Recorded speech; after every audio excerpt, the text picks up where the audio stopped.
राधे कृष्ण गोपाला भज राधे कृष्ण गोपाला भजो राधे कृष्ण गोपाला भज राधे कृष्ण गोपाला। जय श्री राधे। जय श्री। कैसा विचित्र होता है भक्तों का सिद्धांत, कितने कट्टर होते हैं, कितने सच्चे होते हैं, कितने खरे होते हैं, धनाधन।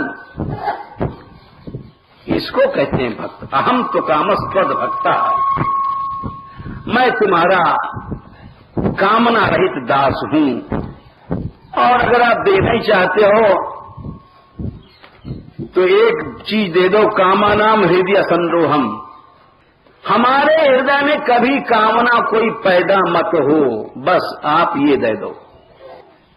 इसको कहते हैं भक्त। इन सब चीजों में देखो भाई, वासना दो प्रकार की होती है, समझो। हम भी कथा कह रहे हैं निष्कामता की। भक्तदास का लक्षण क्या, कुछ नहीं चाहे।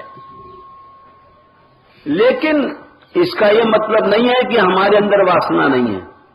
वासना के दो भेद होते हैं, एक स्थूल वासना, एक सूक्ष्म वासना। ये बड़े ध्यान से समझने की चीज है, अपने पोल पट्टी।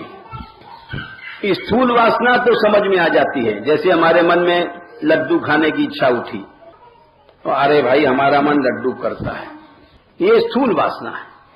सूक्ष्म वासना बहुत नीचे दबी है, जो पता ही नहीं पड़ता है, और वो किस समय भड़क उठेगी उसका पता नहीं। जैसे कोई बहुत नीचे आग दबी हुई चिंगारी और ऊपर बहुत बड़ी राख है, लेकिन है चिंगारी दबी हुई, कब उखड़ेगी पता नहीं, उसको सूक्ष्म वासना कहते हैं।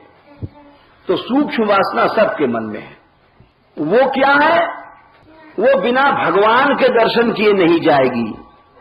भगवान ने स्वयं कहा दूसरे अध्याय में 69वें श्लोक में, कहते हैं कि भाई भोजन नहीं कर रहे हैं, बहुत दिन से विषय वगैरह ऊपर से चले गए हैं।